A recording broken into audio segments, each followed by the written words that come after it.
Eder. Mac. Pallister. Liliana, una donna bella, sorridente, con un marito con cui, pare, non andasse d'accordo, ma anche con un amico più in là con l'età che frequentava da un po'. Si parla di un soffocamento. Lo chiarirà. L'autopsia. Non è necessario aspettare autopsia.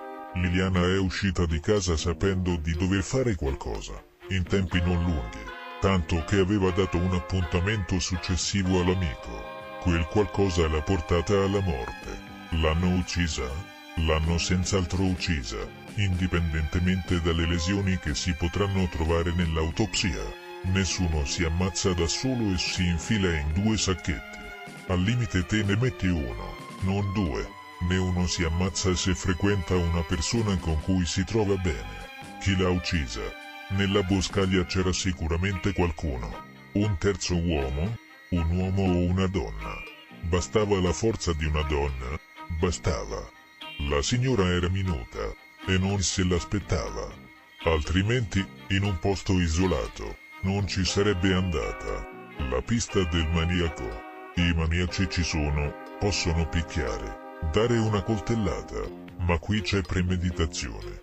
Liliana, nella mattinata della scomparsa, è stata vista da una fruttivendola.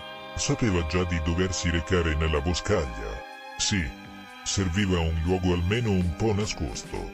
L'obiettivo dell'omicida non poteva essere realizzato in mezzo alla strada. Potrebbero averla uccisa altrove per poi portare lì il corpo successivamente. Secondo me è accaduto tutto lì.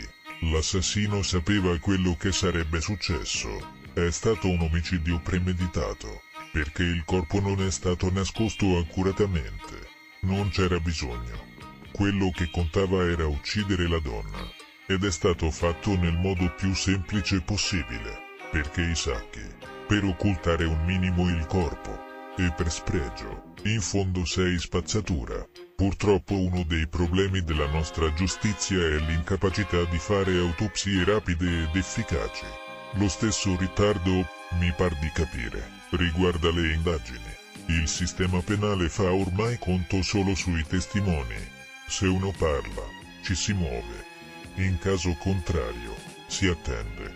Non sappiamo se, per esempio, qualcuno avesse chiesto un prestito alla signora, ma sì. Il denaro può essere una spiegazione, come la gelosia di un uomo o di una donna. Marito, mi sembra un po' fuori dalla storia, come se non fosse protagonista dei fatti, come se passasse di lì per caso.